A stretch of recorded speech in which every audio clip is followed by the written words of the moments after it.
Hello everyone, my name is Ink, welcome to the Ink Storm. And we are back with another episode of Love, Death and Ranting, where I and my special guest discuss a particular animated anthology series on Netflix of a similar name, because we have thoughts about it. Say hello. Hi, I am Awfulwaful, or Waffle, or Ari, and I am continually confused by my love affair with AI. Well, that's an interesting topic for this one. Today we are talking about what is in fact, I believe, episode 13, suitably enough, Lucky 13. Which is just lovely. It's a good one. It's a very good one.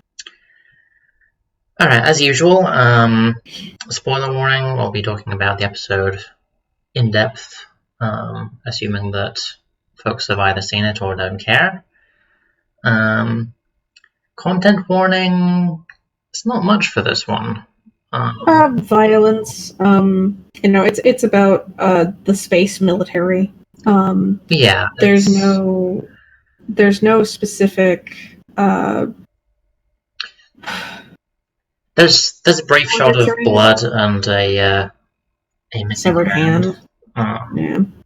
But it's pretty PG-13 or that sort of level. Yeah, this one is interesting, especially compared to a lot of Love, Death and Robots, because it kind of goes back a little bit to what we were talking about in Suits, where a quote-unquote adult series doesn't need to be sex, gore, and strong language. This is just a really solid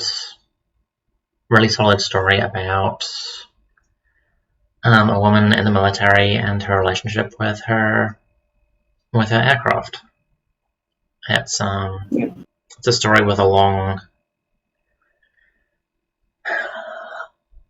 It's the kind of story which has been around for a long time, and like the details have changed, but. Yeah, I mean, it's a little bit like Helping Hand in that way, is that there are lots of stories like this out there. This one is not, in very broad strokes, it's not very different, but its execution is very well done, and the focus is not one that you usually see. The pilot is a black woman. Her co-pilot is an Asian man. It's not a typical kind of thing that you see. I think the only confirmed white person we see in the entire thing is like their commander that we see twice for a total of maybe 20 seconds. And it's an interesting example of the like there is dialogue, or I guess more accurately monologue throughout. Narration. Yeah, but it's kind of in the Mad Max school of storytelling, where a lot of the characterization is about how people act and react to the action around them. I don't know, maybe I'm giving it a little too much credit here, but it's... No, I mean, I think that this one did a really fantastic job. I'm actually very pleased with this one, even on a second go-through. Yeah.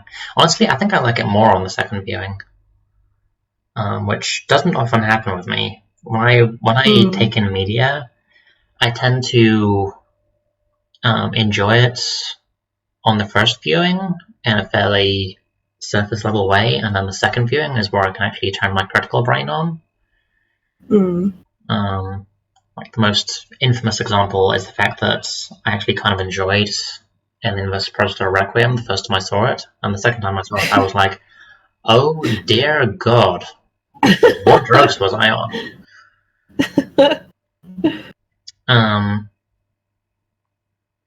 But yeah, no, this was really nice. it gave us a really nice picture of the scenario and the people in it. It left you with some food for thought about the ship itself. Like, they don't really talk about AI or computer at all. It's just kind of left for you to wonder how much is this like proto AI things? How much is this just the superstition and gremlins of military equipment? I don't know that I would agree with that necessarily. I think that, and it's for a combination of reasons. Because it's not the opposite angle is never brought up. Nobody ever goes, oh, it's like literally the main character says it's just a ship, whatever, the first thing, and then they get through the first mission and she's like, I was wrong. It's not just a ship. It has a personality, and then she treats it like that for the rest of the time. And nobody else says boo to that. Not a single person.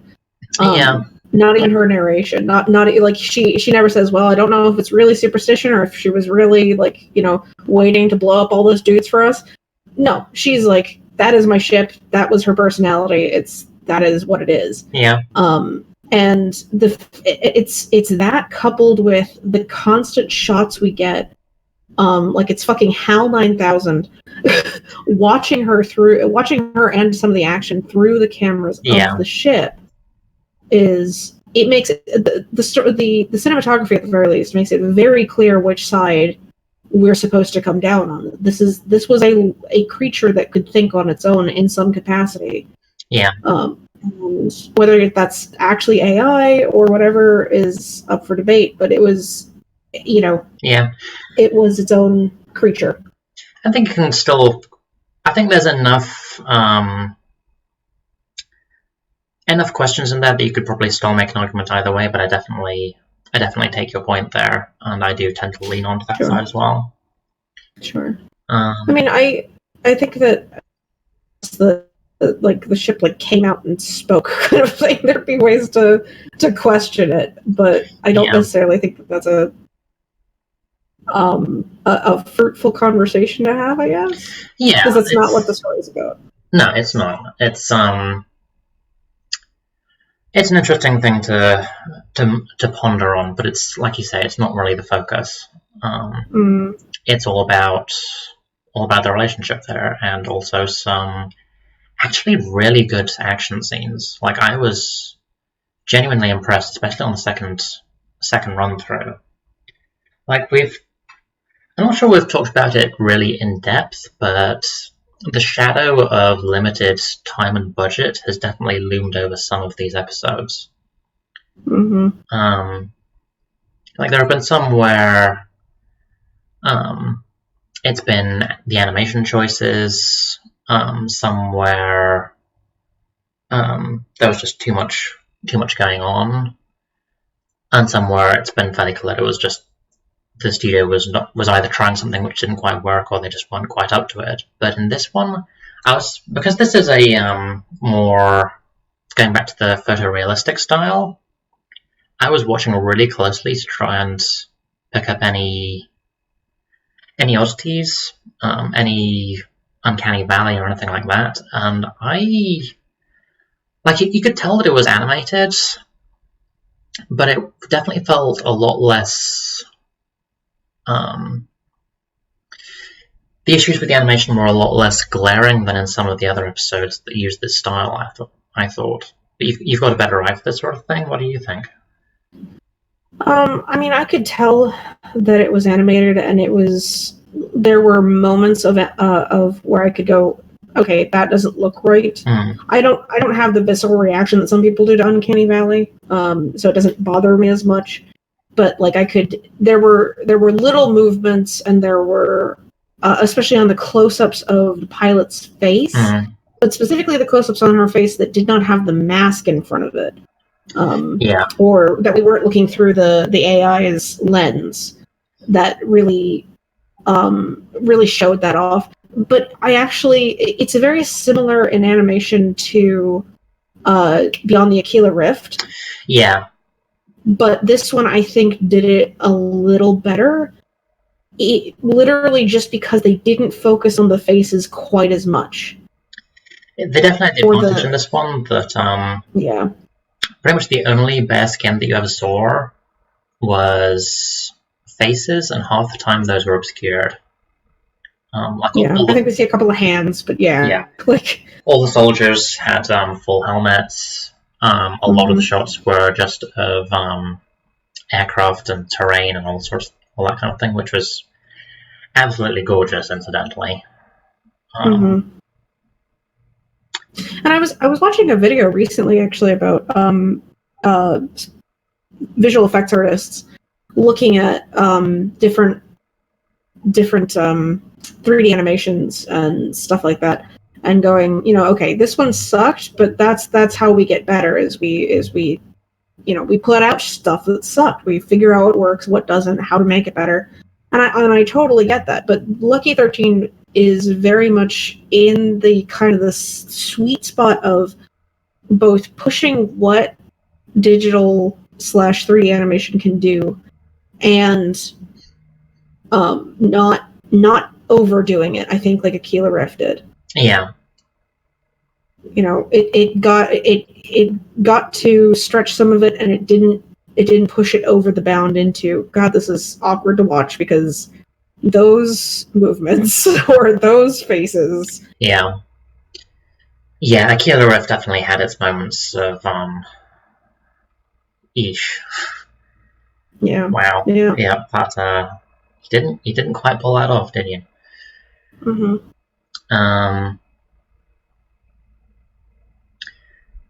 But yes, I mean, on the note of talking about aircraft and scenery and such like, I really liked the action scenes in this one. They managed to get some really good. They managed to get a really good balance between being in the cockpit and being very much in the heart of the action, while at the same time giving you a good overall picture of what was going on, along with just some fun set pieces. I do have to admit though, when they take the dive into the little rock forest, whatever the fuck that was, with the columns, when they're getting chased by that one plane, all I could think of was somebody watched that one scene from Independence Day where they're flying through the canyon with the alien like trying to shoot down their planes. I loved it. They were like, I want to put that in something else. I mean, I've seen a few different variations on that scene. That is true. Like there was even stuff on that basis in Empire Strikes Back, with the TIE fighters chasing the Millennium Falcon through the asteroid belt. That was a little bit more 3D, but it was a similar. That's true. Yeah, you're not wrong. Although they didn't get through it by smashing the fighters with the asteroids, so there. Fair enough, I suppose. Come on, Han, get on this lady's level. Yeah. And the bit of flipping over and destroying the other fighter using flares was so silly and so satisfying at the same time. Yeah, this did edge into it didn't push over into it where I'm just laughing at it kind of thing, because it took itself seriously enough, I guess, and didn't last super long, I guess. But you're right, it did. I mean, there were multiple moments I think that it kind of edged into like that, not comic book silliness, but that kind of silliness. It was a realistic setting which was happy to dip into rule of cool whenever it wanted to. Yeah. I think it's probably the best way of putting it. Yeah, I like that. And I am okay with this. Yeah, I really liked Lucky 13. And I mean, part of that is like it was a joke, but there is a part of me that really loves stories about artificial intelligence, and is really disappointed that a lot of them basically come down to, and then the machines went insane and killed us all, or tried to kill us all, or hated humanity, or whatever. And it's frustrating that that's the story that gets told again and again and again. And I know why, is because that is a popular idea in the collective consciousness of, and it reflects our fear of the future and all this other stuff that we can go into. But there is a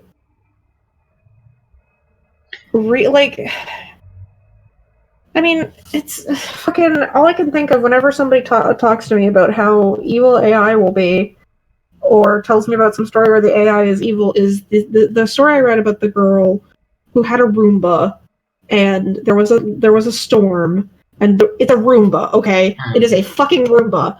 There was a thunderstorm outside. They had a power surge. The Roomba apparently shot out of its little charger and started doing circles on the middle of the floor, making alarmed noises like it was on the edge of something. So she basically ended up with this Roomba in her lap, petting it gently, trying to calm it down because she didn't know what else to do. That is, humans will pack bond with anything. What, people get fucking emotional over their toasters. Why do you think we would not pack bond with an artificial intelligence? Yeah. Like, it's like there's a, I forget where it was that I saw it, but I remember someone doing like a little, I wouldn't even call it a short story. It was more like just a food for thought concept of, which basically boiled down to, look, who's to say that robots and AI won't turn out to be super happy and nice to us because we were nice to them. I mean, there's a lot here which we don't know. This is future technology. This is stuff which we're coming up with ideas for, which have no basis in reality at this time. But who's to say that one concept is more valid than the other? I mean, you're not actually alone in being tired of stories where robots try and kill us all and stuff. Like Asimov. Asimov wrote an entire short story collection specifically because he got tired of that cliche. And the entire compilation is just stories about machines alongside humans in the future, which don't take over. Yeah, and it's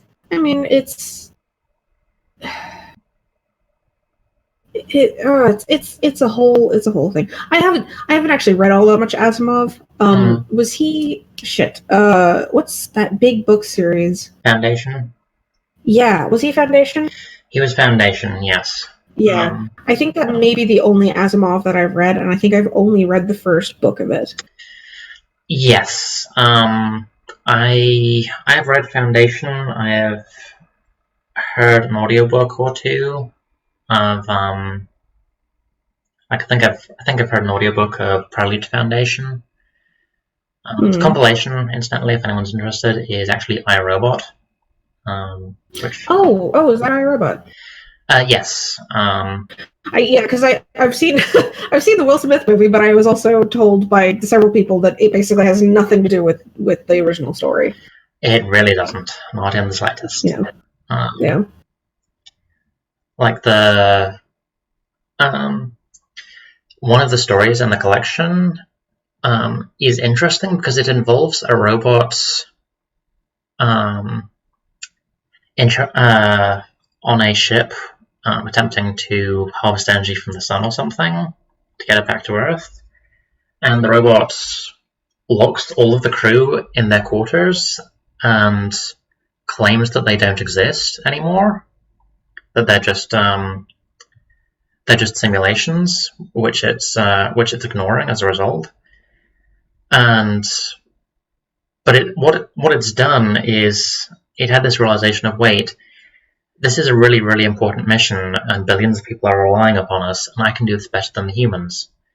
So I'm basically going to give myself schizophrenia so that I can create a scenario where I'm allowed to take over and do this for them.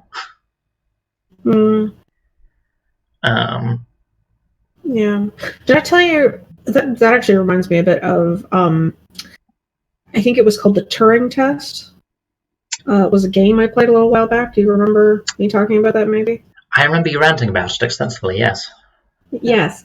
The long and the short of that one is, spoilers for the Turing test, which is a video game you can get on Steam, is that the people who the AI is basically faced with a choice of these people who are on this moon came into contact with a virus that we do not know what it would do to the people back at home.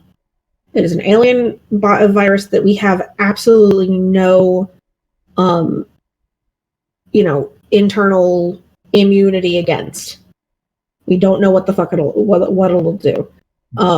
And I believe that it also was possibly the basis for effective immortality, but it's been a little while. It doesn't matter. Point is, we don't know what it is. We don't know how to contain it. And yet the people remaining, including the person that you play through most of the game, right up until the end, are basically like, no, fuck you, we want to go home. We weren't, we were quote unquote lied to, which, while necessarily, like, I can understand being upset that something was in your contract that you didn't notice, because it's a huge contract and it's a big corporation thing and whatever. You signed the fucking contract. Yeah. And basically the AI is stuck with the choice of either, because they will not listen to me, either I let them go, like I let them kill me and go home and possibly infect and fuck up the earth, or I keep them here and have to kill them. That's the choice. And the thing that I hate is that throughout the entire game, the AI is painted as not sentient, even though it gives no indication that it isn't. And it's painted as doing the wrong thing by keeping them there, which is insanity. And it really bothers me. It really bothers me that these are the kind of AI stories we get. Lucky 13 is, I don't even know if I should classify it as an AI story, because the AI is, whether it is actual AI or not, is kind of, again, up for debate. Yeah. Or whether it's just a burgeoning consciousness that isn't so much sentient as, like, a dog, I guess, would be sentient. But it's still in that vein of, in my opinion, stories that fit into that category that are good representations of the not stupid AI stories. Yeah. Just to bring it back to Lucky 13. I cannot stress how much I really enjoyed this one. Yeah.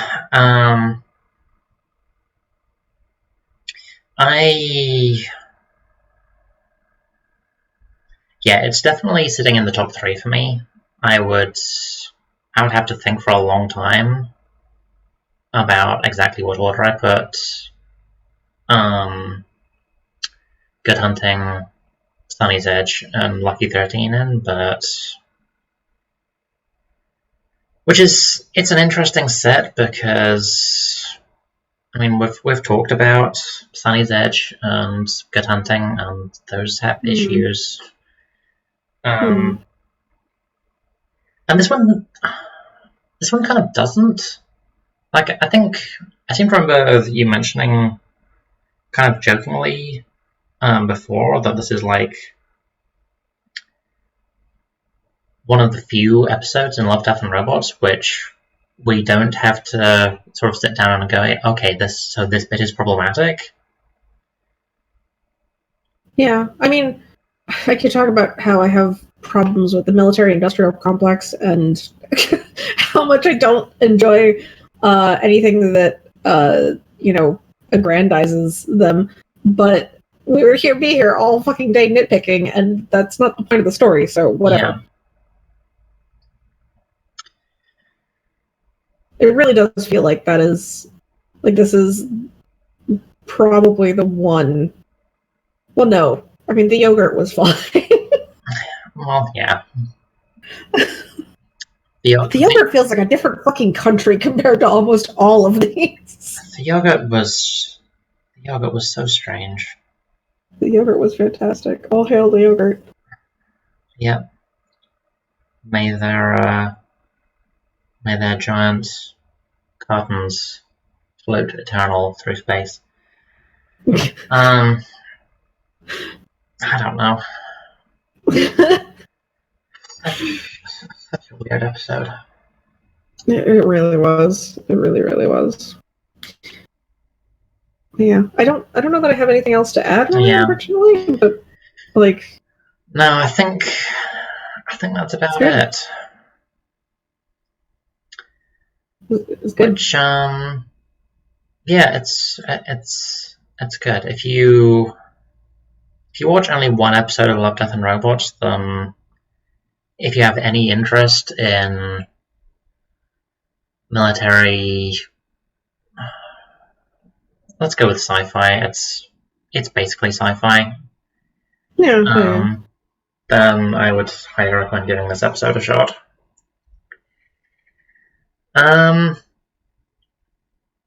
Alright, so we are kind of into the home stretch now. Next is Zima Blue. Zima Blue, which is weird in its own way. Yeah, there's going to be stuff to talk about with that one. Yeah. Then after that, Blind Spot, Ice Age, Alternate Histories, and The Secret War. So we have 2 serious episodes and 3 non-serious ones to go. Soon indeed. Soon we will wrap up with our final look back on it all kind of talk, I guess. Yep. And yep, that's all to look forward to. But as we said, next episode, Zima Blue. Until then, folks, stay safe. Bye!